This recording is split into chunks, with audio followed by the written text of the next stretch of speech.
I am like weirdly nervous. In this video, I am going to be diving back into a draft that I've let sit for 3 months, which is not something I've ever done before. If you are a writer and you've ever lost momentum on your first draft or let it sit for a really long time or had day after day after day after day go by with no progress to the point that you're like, wait, I forget what this story is, this video might be relatable for you.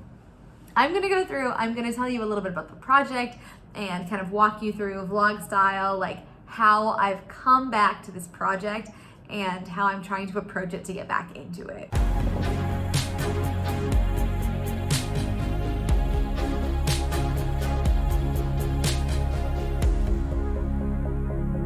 Hey there, I'm Nicole Wilbur. I am a writer and story nerd, and welcome back to my channel. I am currently in Sri Lanka, which is crazy, filming this video for you now, hence the bathing suit, etc. What I'm going to be doing in this video is getting back to a project that I haven't touched since July. It's called, well, I kind of think of it in my head as Colleen or Project Coley. I need a better name for it. It could be Bogus Baby, it could be Project Monkey. So between May and July, so May, June, July, I wrote 53,000 words in, we'll go with Project Monkey. I got to 53,000 words on July 27th.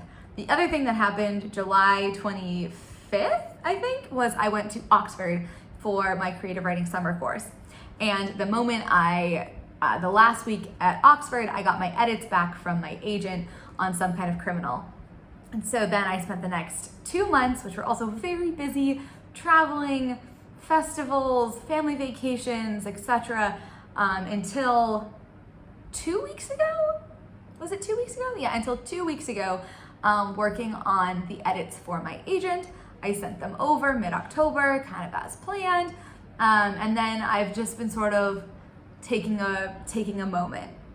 But now I'm ready to dive back in to the book. So I am going to reread it, but I thought it would be really fun to talk to you a little bit about it and show some of the like mood boards and stuff. They'll like pop up on the screen. This project is inspired, I guess, by some of the travels I've got to have in Central America. The main character, she lives at a howler, a monkey like rescue sanctuary in Limon. It's around Limon anyway, in Costa Rica, and she's grown up there. So she's her parents are her dad's a vet, her mom was a researcher, and she's grown up at this research center around all of these scientists who are doing rehabilitation and research on these monkeys in the rainforest. And this is her home, this is what she knows. Her name is Colleen, and the beginning of the story is the person who owned the center, kind of a Jane Goodall type, honestly, passes away a little bit unexpectedly, it's a little sus. They don't call it a murder, nobody's calling murder, but it seems a little suspicious.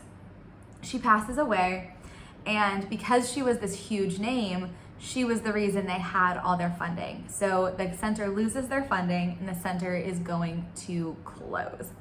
And Colleen, starting by kind of investigating the death and then poking around, she learns that there is a company called Rainforest Resorts that is poised to buy the land that the center's on and to put in like a huge resort. Basically, they're gonna probably turn the sanctuary into like this tourist trap where the monkeys are not released but kept for like tourist reasons, so people can like take their Instagram photos with the monkeys. Like, and this place she loves is gonna be destroyed. The animals that they've protected are gonna have to be like shipped away, or they'll end up at this horrible like fake sanctuary that the resort is gonna turn it into. And she's very upset about the whole thing. And so she basically decides to take matters into her own hands.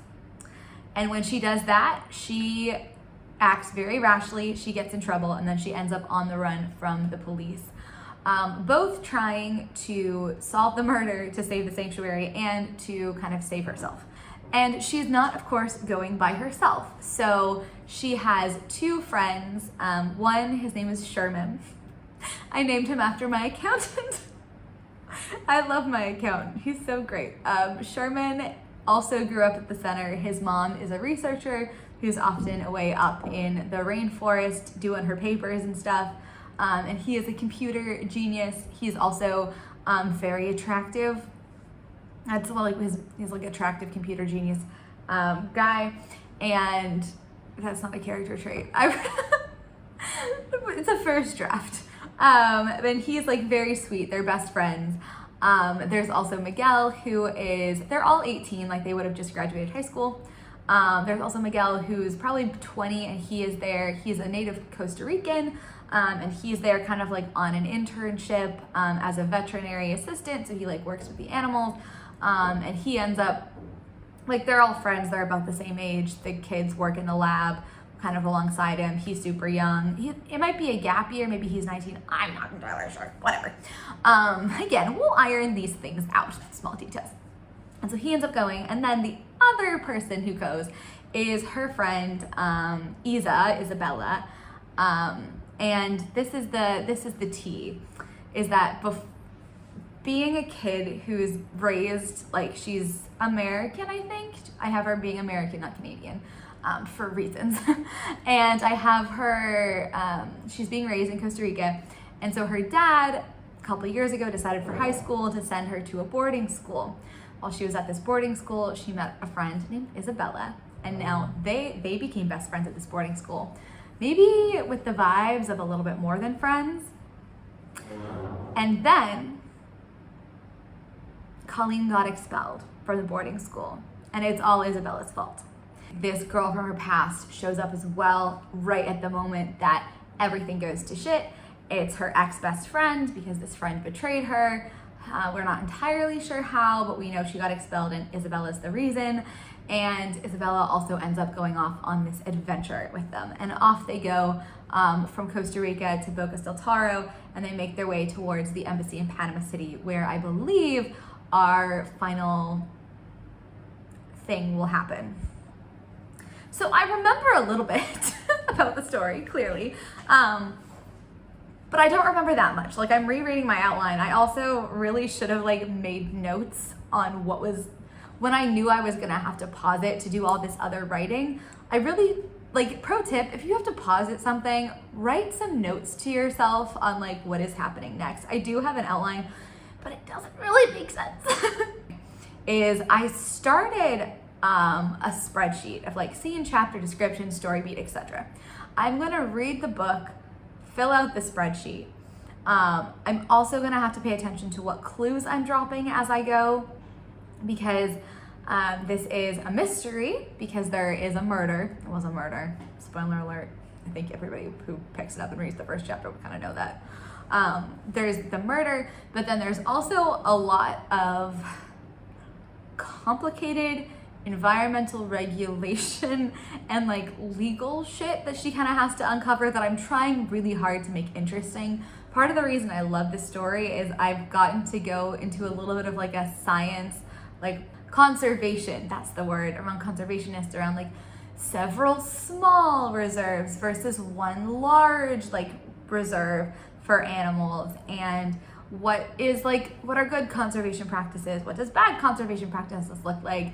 As a traveler, I'm a full-time digital nomad, so I do a lot. I'm very aware of like, what is the impact of where we're staying having on the place, like what is it we're not seeing. So there's a lot to dig into that is so cool and so interesting. And so there's a whole like separate mystery of her figuring out like why the center lost its funding, how the resort was able to purchase this protected land to build their resort, which is obviously not protected-y. And so there's that whole through line as well. And then there's the murder mystery that's like another through line. So there's like lots of clues and things that are being dropped and that I have to kind of figure out where I got to, because again, I did not do a good job. I have it all laid out in my bad outline, and also I have a really detailed document about the opponent's plan, which I'll probably read after I read the book. but I didn't really do a good job of noting my progress in getting through and hitting those things. So that's what we're doing today. We are going to start reading. I'm excited to read it. I'm excited to get back into it. This is a really fun story. And then, yeah, we'll see how much we'll read it, and then we'll figure out a plan from here on how we're gonna do this. So I'm gonna get started, and I'll see you in a bit. Okay, so it is the next day, and I finished reading the book, or 2/3, in theory, like it's half the book. And I'm feeling it's always weird to read back a first draft because it's not good. You know what I mean? It's a first draft. It's not supposed to be good. But the good thing is that I see potential in it. And I find something useful when I'm reading back first drafts is to really, because there's a tendency to be like, wow, this sucks completely. I will just abandon this now, and I don't want to do that. And so I have a lined things I love document, and just as I'm reading through and I read stuff and bits that I really like, then I save them, or I write down why I'm enjoying the story, or whatever it is, to just try to remind myself, okay, it's not all crap, there's potential here. And there is potential here. Particularly with this, I know it's gonna need a big rewrite. Apparently this is just my process. We just have to rewrite everything 15,000 times. But to be fair, this one I really didn't outline at all because I got impatient. I didn't even get impatient. I was cheating on a different book, and I just started writing it. So I'm very much pantsing it. So it's clear as I was reading it back, I was like, okay, I can make this work. I need to move this around. This needs to go early. It's your classic first draft where, in the middle, suddenly she's a scientist. You know what I mean? There's just random stuff that gets added as you go through, and that is what a first draft is. And so it is always tricky. This is why I really try to just power through and finish a first draft. And I did lose the momentum over the summer. I haven't worked on it in 3 months. And now I'm I just need to get something done. So at this point, I am thinking about what absolutely needs to happen, because I want to write it to the end. But what I might do is, before, when I was drafting, I was going in a direction, or I had a sequence that I don't think makes sense. So I'm going to cut that sequence, and I've made the decision that I can ditch a bunch of this technically third act or act 2B. I don't have to write that. I can just go right to, I just need to write the important stuff, you know what I mean? And everything else, I don't really know what's important. So I will just skip it. So I've had my notebook here, and for the past 30 minutes or 40 minutes or hour or so, I've been sitting being okay, what absolutely needs to happen in the story for it to finish out? What scenes do I absolutely want to write? And so I have I think I know the core things that have to happen. I'm not sure the ordering yet. So as I said before, this is an interesting story, and it might be that it needs to be streamlined in a little bit. But right now, there's kind of a murder plot line.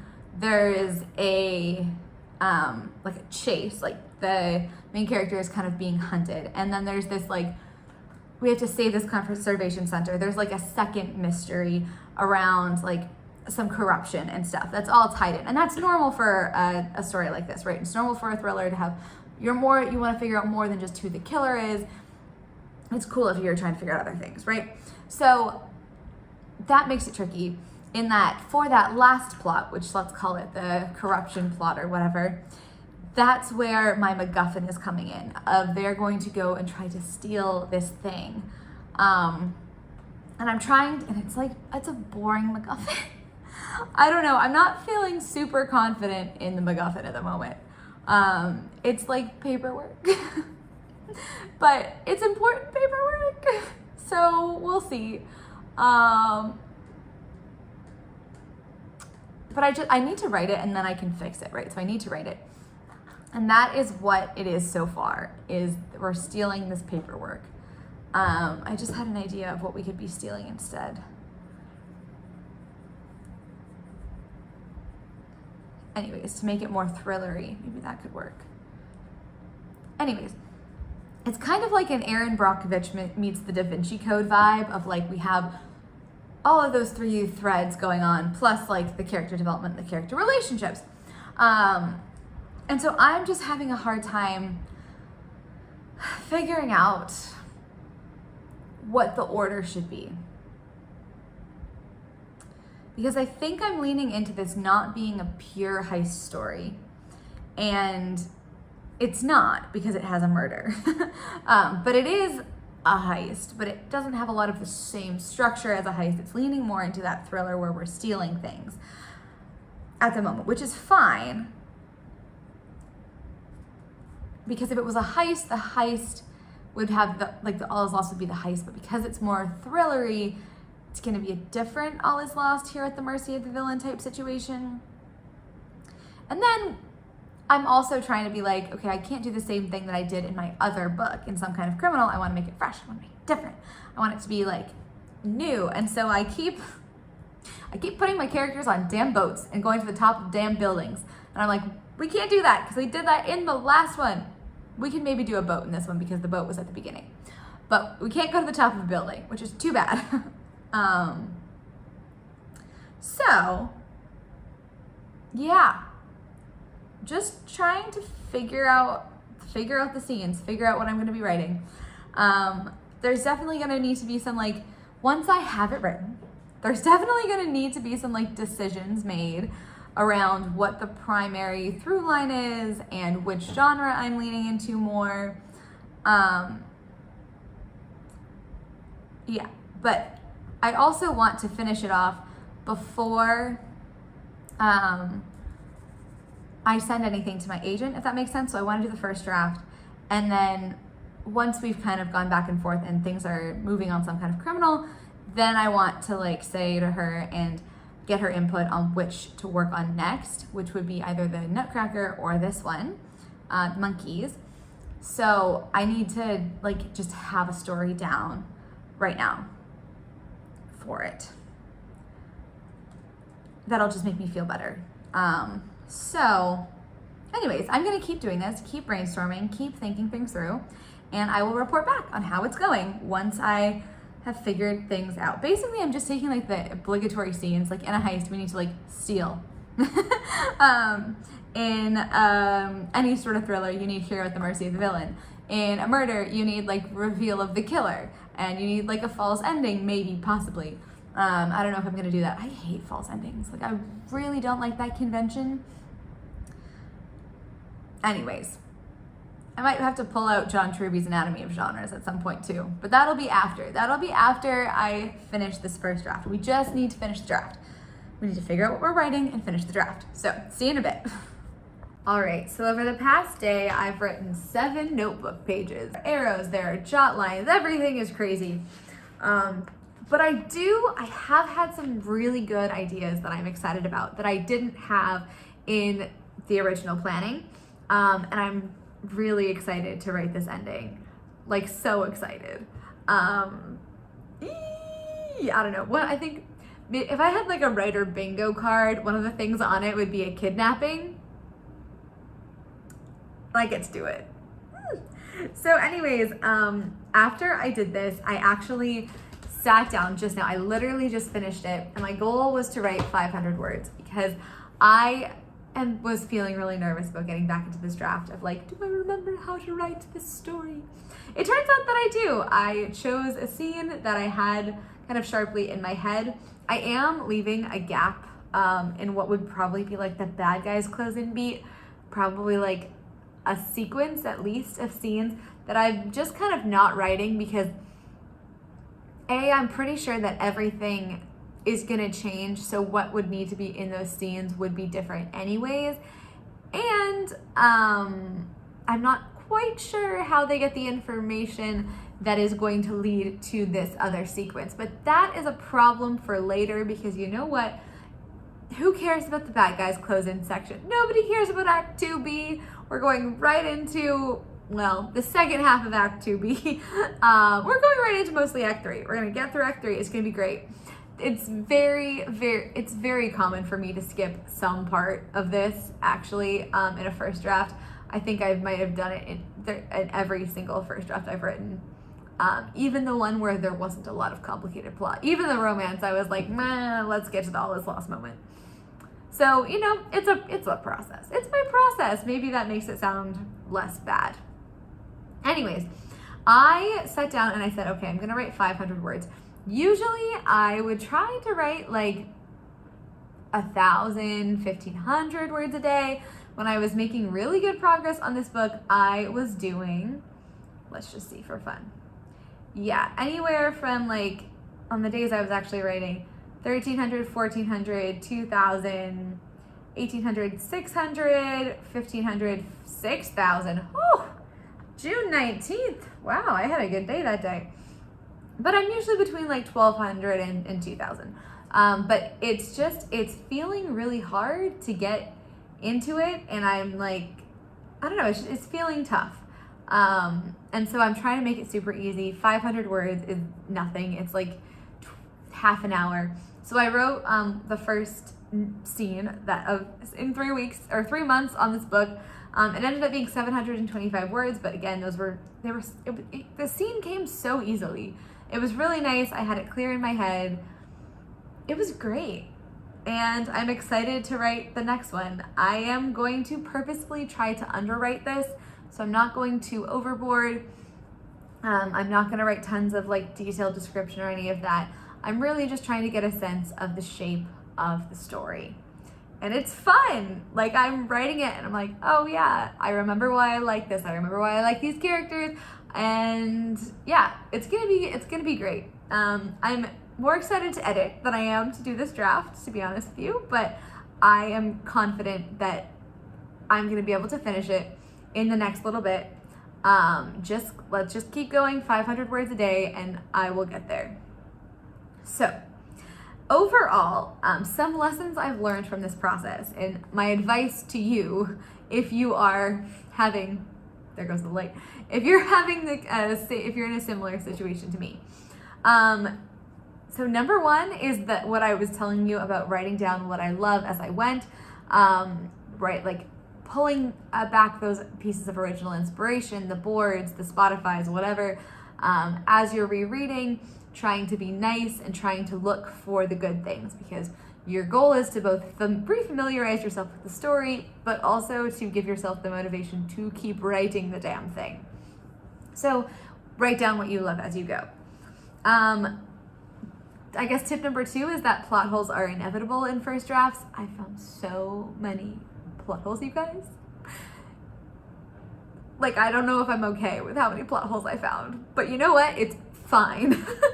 We're going to fix it. It's going to be fine. They're inevitable. There will inevitably be plot holes. There will inevitably be things that don't make sense. It is a first draft. You are continuing to write a first draft. Just get through it. Just accept it. I did spend some time brainstorming my plot holes. I didn't fully get through them, but in my experience, especially with stories like this where there's so much plot, like action, adventure, mystery type, it's gonna change. And it's gonna change a ton with beta readers too, because you never know. Like, I find it impossible to tell if someone's gonna guess who the antagonist is, like guess the mystery, like how. And I always think they're gonna guess the one and they guess the other one. So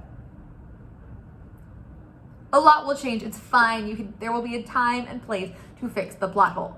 It will happen. The time and place to fix the plot hole is not now. I guess tip number 3 that goes along with that is don't edit. That will be the death. I'm like, I could just start from the beginning. No. Finish the book first. At least that's the good advice for me. May or may not be for you, but I am a huge, if you pick up the momentum and try to go through. That's what I would say. That's what I would tell myself anyways. Tip number 4 is skip over the stuff you're not excited to write. It won't be good anyways. So as I mentioned, there's a whole chunk in the middle. I'm like, bye.